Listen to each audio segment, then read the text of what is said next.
Welcome to Experts Explain Trauma. Today, Dr. Tammy joins us to answer a common question that survivors ask and to give us tips to help us on our healing journey. Okay, Dr. Tammy, let's dive into this question.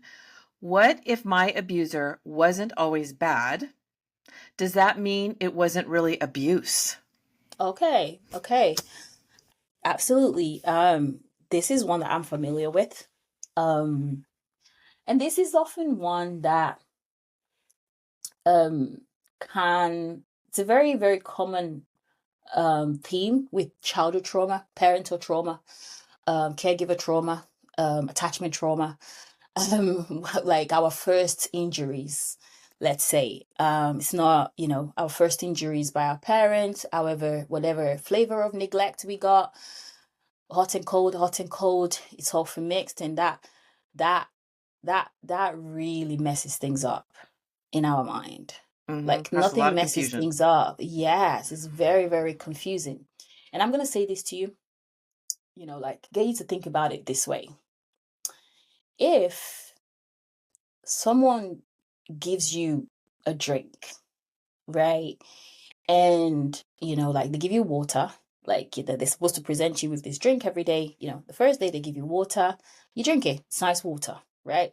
The second day they give you water and they pour a toxic liquid into it, just only a little, right? You drink it, it hurts you, it hurts your belly. The third day they give you water, right?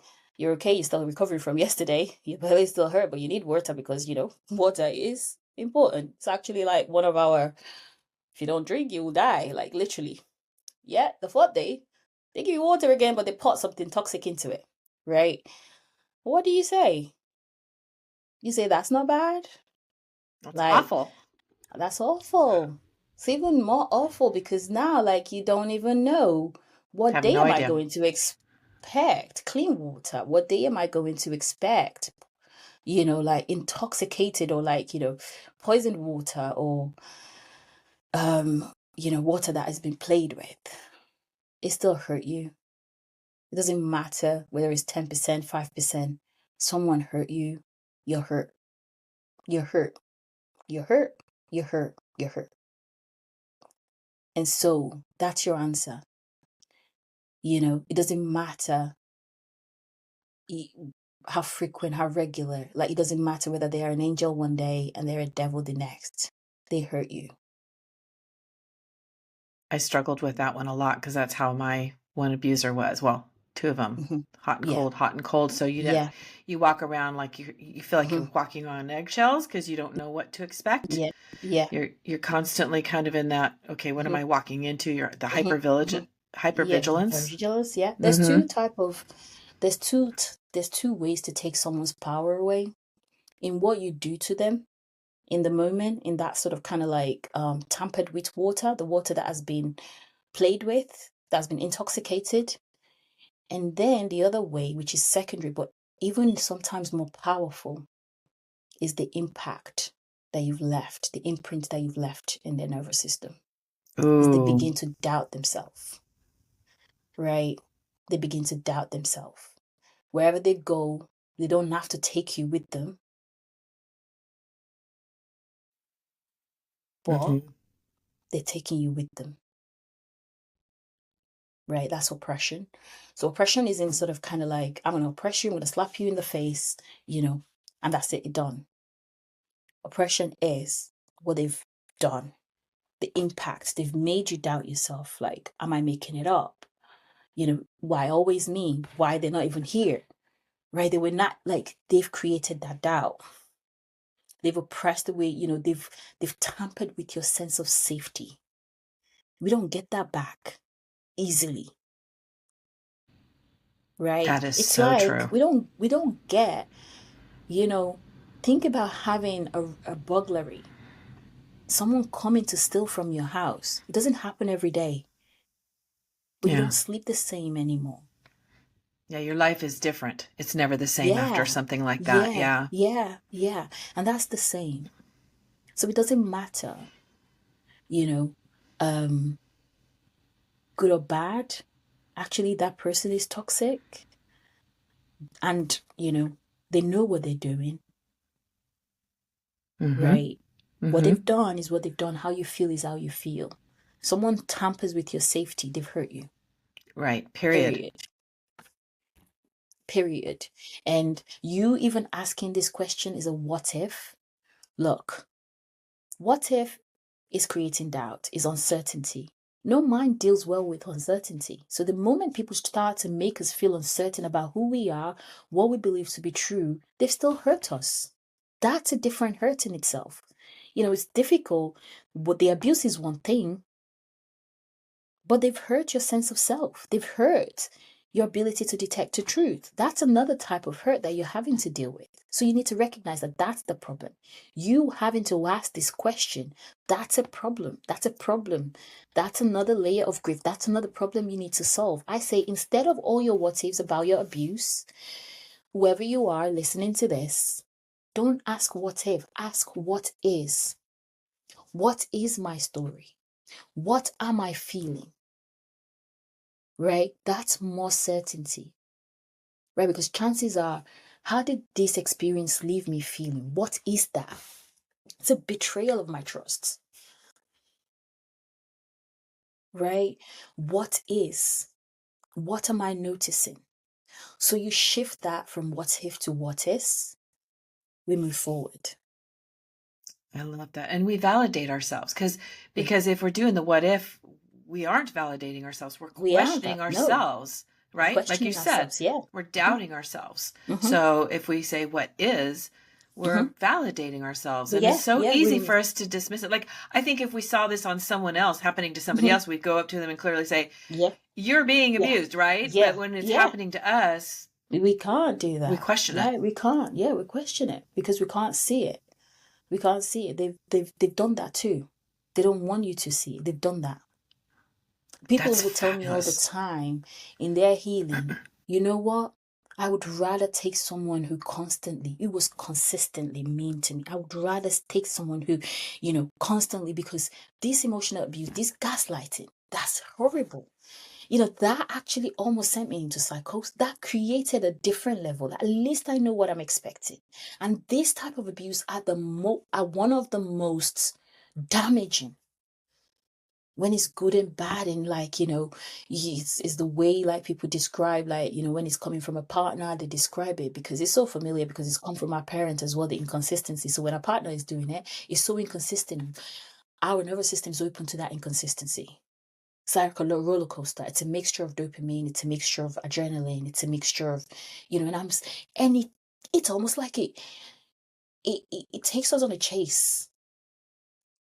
Like, it takes us on a chase. Like, we're trying to resolve something.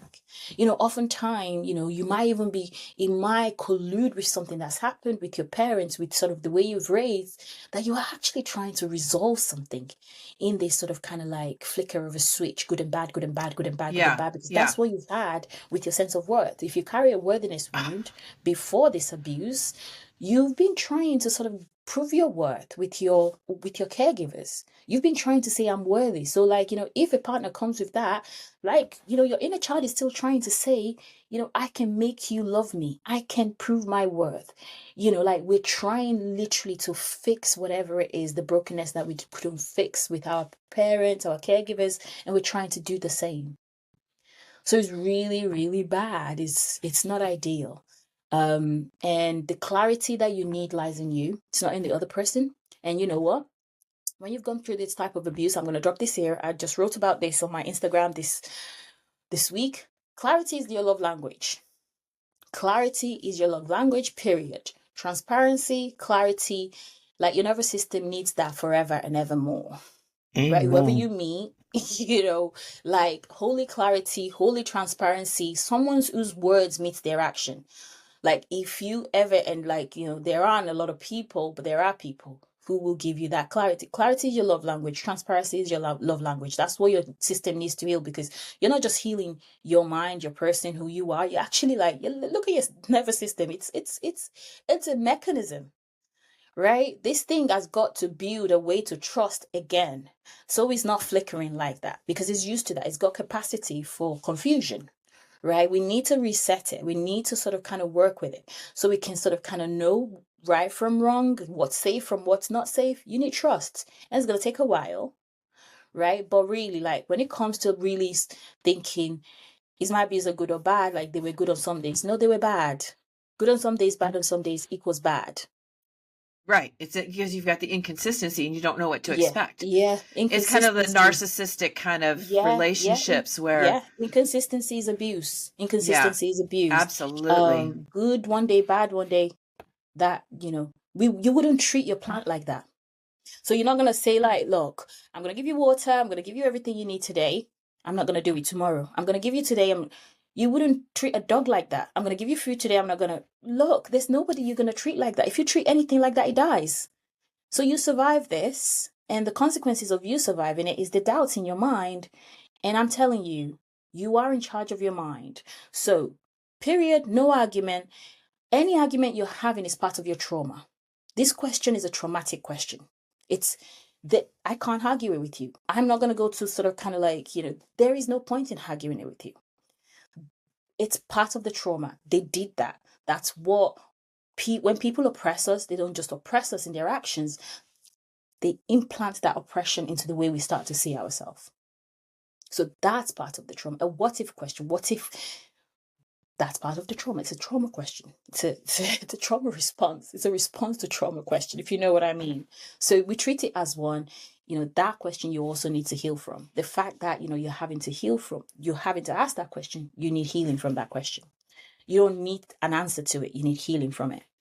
Ooh, that's good. So we take our what if questions and we change them into what is. What is? What am I What feeling right now? is? What is my story? What did I come out of this relationship with?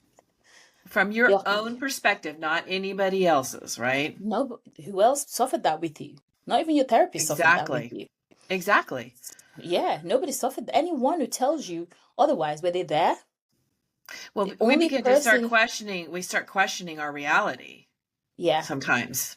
yeah, yeah, but it's not up for debate, right? Your reality is your reality. And, even if someone else went through and they were okay, they're not you. Yeah, they're not you. Two people can go through the same thing, and we already have no two people are the same, two different fingerprints. We have different resources. So, like trauma survivors are so used to comparing their pain. It's not a struggle Olympics. Your reality is your Oh, yeah. reality. It's not. It's not the struggle Olympics. I love No, that. no. Your reality is your reality. No one was there. So, like if I was your therapist, like I'm just holding space for that. Like I would just formulate, like what I see is like I will tell you this question is part of the things we need to heal from. Every doubt that has been implanted, we need to heal from that. We need to resist that. We're not fighting it, but we're recognizing it as it's an intrusion. It's an intrusion. The same way I treat an intrusive thoughts in OCD is the same way I treat this. It's a part of you that whatever the purpose is, whether it's to dissociate from your pain, to disconnect you from your reality, yeah, we see it as that, but it's not helping you and it's not going to help you heal. And we just need to unburden that. We need to sort of kind of unburden that so we can get to your pain, what we want to see, what we are interested in, what happened to you. How did what happened to you make you feel? What do you need to heal from? And when you heal from what you heal from, honestly, you will find your equation that you were hurt. Someone hurt you. And it doesn't matter how they did it, what method, how frequently I got hurt. That's it. That's it. So if you're asking yourself this question, you need to just change that question. Like you said, from what if to what is. I love What that. is, yeah, Ah, absolutely. well, thank you, Dr. Tammy. That was really No, insightful, honestly. no, my pleasure. Again, Um, yeah, it's definitely one of those ones. And yeah, I've heard a lot of childhood trauma survivors come into that and talk about that, and because that with childhood trauma is so layered in our attachment. We don't have a yes. choice. We love our parents. They have a choice on their capacity for love for us, but a child has no choice. I just relentlessly love you. I need to attach to you to survive. So every fiber in me wants to protect you no matter how much you've hurt me, so that I can still feel. I can still have that sense of belonging, which is sort of kind of my oxygen. Because if I don't see you as good, that's literal death. Who am I going to see? You don't have two parents, right? You're not born with resources. If I don't see you as good, so like this part that can bring doubt is often a protective mechanism for the wounded child to still be able to have a hold on. But once we become and yes, maybe in your childhood you needed that to survive your childhood because you were resourceless, and if you didn't think like that, you could literally just sort of kind of be suicidal, and you could die. But as an adult now, you have resources, you have choices, you can reparent that child, and your parent did you wrong. And when you reparent your child self and you heal that wound, whatever comes out of it, whether you want to hold grace for your parent, but you have to constantly look after you and look after that parent, and whatever capacity you have, you can make sense of it. But there's no debate. A child got hurt, a child got hurt, right? We're not going to be debating like, oh, how hurt? The paramedic aren't going to come and be like, I'll hurt. Everyone goes, boom. What do we need to do? Save a life. That's what we need to do here. We're healing here. Are you hurt? Yes. It's not how bad. You're hurt. Where's the hurt? What is the hurt? We want to know about the hurt. That's what we're working on, period. I'm so glad you're sharing this because so many people downplay their pain and their hurt and their experience, and that without acknowledging that it's going to be tougher to heal. Yes, Well, it is. Well, thank you, Dr. Tammy. This has been so enlightening again. Another, I thought I knew the answer to the question, but you just took it to a whole nother level. So I love it. I love it. My pleasure. If this resonates with you, let us know in the comments and make sure to follow for more insights on trauma healing.